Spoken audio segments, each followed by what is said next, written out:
Alright, sorry about that. My camera battery once again died in the middle of something going on. So what was happening was Shepard had said, well, it sounds like if this Warlord Jared challenged you to, to come meet him in some place, it sounds like it was a trap. And what Rex responded was, this right here, I did. But when your father invites you to a crush, well, there's some laws even we hold sacred. And to which you're going to respond, what? He's your father? Jared was your father? He was. Until that day. We talked, but we didn't get anywhere. When it was clear that I wouldn't join him, he gave the signal. His men leapt from the graves of our ancestors like Krogan undead. The few that were loyal to me died quickly. I escaped with my life, but not before I sank my dagger deep into my father's chest. He killed his own dad. That is why I left, and that's why I'll never go back. Well, alrighty then. So long, Rex. That's one hell of a story. What about Garrus? Anything new? Commander, good to see you. You've been with CSEC a while. Have you seen much action? Well, not as much as you, but yeah, I've seen some interesting things. I'll bet you have. Anything in particular that stands out? I remember this Solarian geneticist I was sent to investigate. That case was a bit disturbing. What happened? Why were you investigating them? I was tasked with tracking black market trade on the Citadel. Most of it harmless, nothing I needed to pursue. But during the course of my investigation, I noticed an increase in the trade of body parts. Organs. Body parts? We usually get a few of those, but not the numbers I was seeing. We weren't sure if there was a new black market lab or if some freak was harvesting organs from citizens. You've seen this before on the Citadel? Every so often, some lab sells unwanted parts through the black market, but they're not as bad as the cycles.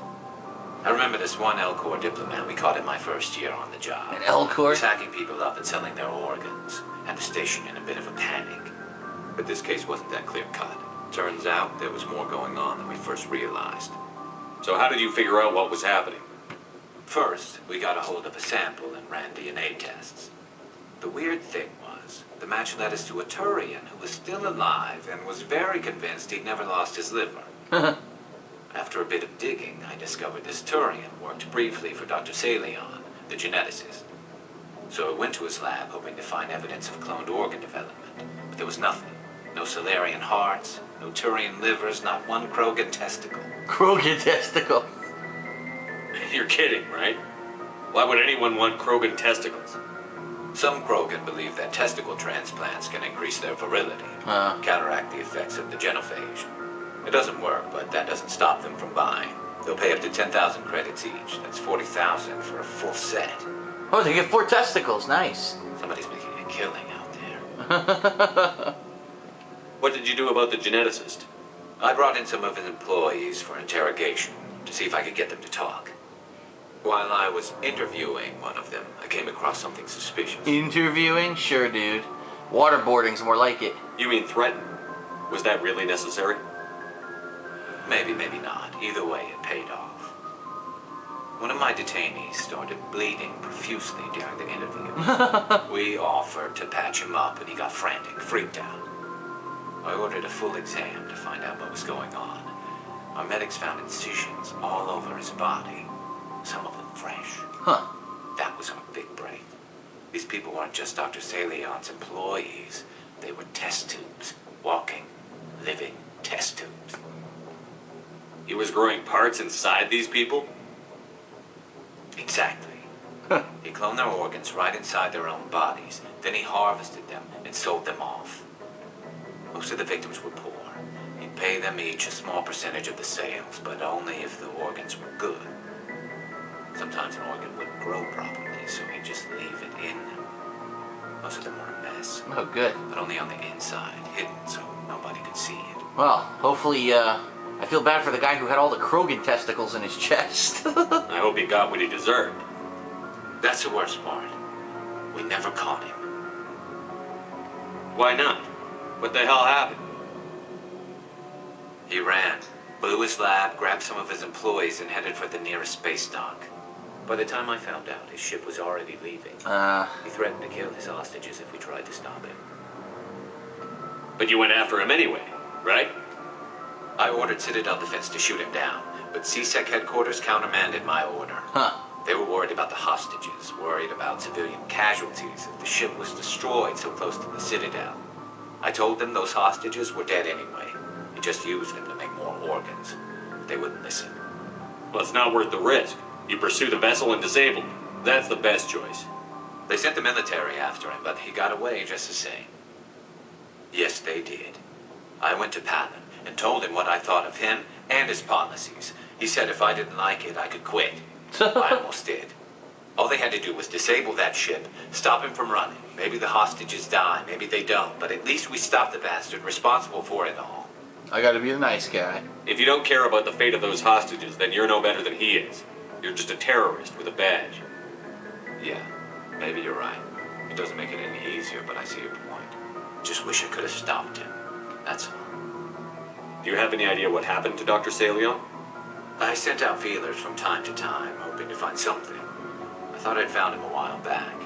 He changed ships and changed his name to Dr. Hart. His idea of a joke, I guess. Dr. I told Hart. the military, but they weren't convinced it was him. I got the transponder frequency for his new ship, but I just can't get anyone to check it out. I'll check out the coordinates when I get a chance. I was hoping you'd say that. But Commander, take me with you when you go. If it's Salion, I want to be there when you find him. So, that's just an optional side mission there from Garrus to find this guy Salion. Now we got Tali. Tali, my banana. Shepard, I'm glad you're here. Good to see you smiling again, so to speak. I'm sleeping much better now. I guess I'm getting used to how quiet your ship is. I still think a lot about my pilgrimage, though. I know Starin's our top priority, but with all the worlds we go to, I was hoping to find something to bring back to the flotilla. We've still got a long way to go. You'll find something to take back. Yes, but it cannot just be some derelict ship my people can use for salvage. It has to be more than that. There's a lot expected of me. What's so special about you? It's my father. He's the senior member of the Admiralty Board. He's one of only 5 people who can overrule the decisions of the Conclave for the good of the migrant fleet. My father is responsible for the lives of 17 million people. Our entire race is in his hands. Chump And I'm his change. only child. So are you some kind of heir to the Quarian throne or something? No, it doesn't work that way. My father's position isn't hereditary. I'll probably never serve on the Admiralty Board myself. Officially, I'm just the same as any other citizen. But it doesn't work that way in practice. People have always treated me differently because of who my father is. You must get all kinds of special privileges. I probably had it easier than most growing up, but it's not all good. People like my father have enemies, and they're not above using me to get to him. It must be tough on you. My people place a high value on family and ancestry. There's an unspoken expectation that I'll live up to my father's example. Everyone's waiting for me to do something great on my pilgrimage, something that will forever change our lives for the better. If I don't, it's like I failed, and that reflects badly on both me and my father. Oh, shut up. You're a prissy little princess, and you should be in a Disney movie.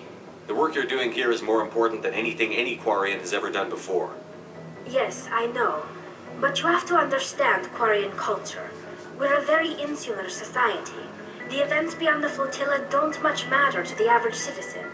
Our greatest dream is that one day we'll return to our homeworld and drive out the Geth. But even if we stop Saren, that's not going to happen. There's still millions of Geth behind the veil. Until they're gone, our exile will continue. What would you need to bring back to make everyone happy? Something that would help us better understand the Geth. They've changed significantly since the exile. They've continued to evolve. We've done our best to study them, but it's not easy. They're very reclusive. Until recently, they never went beyond the borders of the Veil. And all the Geth we run into now are under Saren's control. We'd need to find Geth operating on their own, independently. But I don't want this to get in the way of our mission, Shepard. First, we stop Seren. Then I'll worry about my own problems. So in other words, I need to bring back a sham wow. Then everyone would be impressed. I should go. See you later. So she wants to find Geth that are operating independently. That's what she wants to bring back to her colony. Interesting. Alright. I guess we should head back to the Citadel.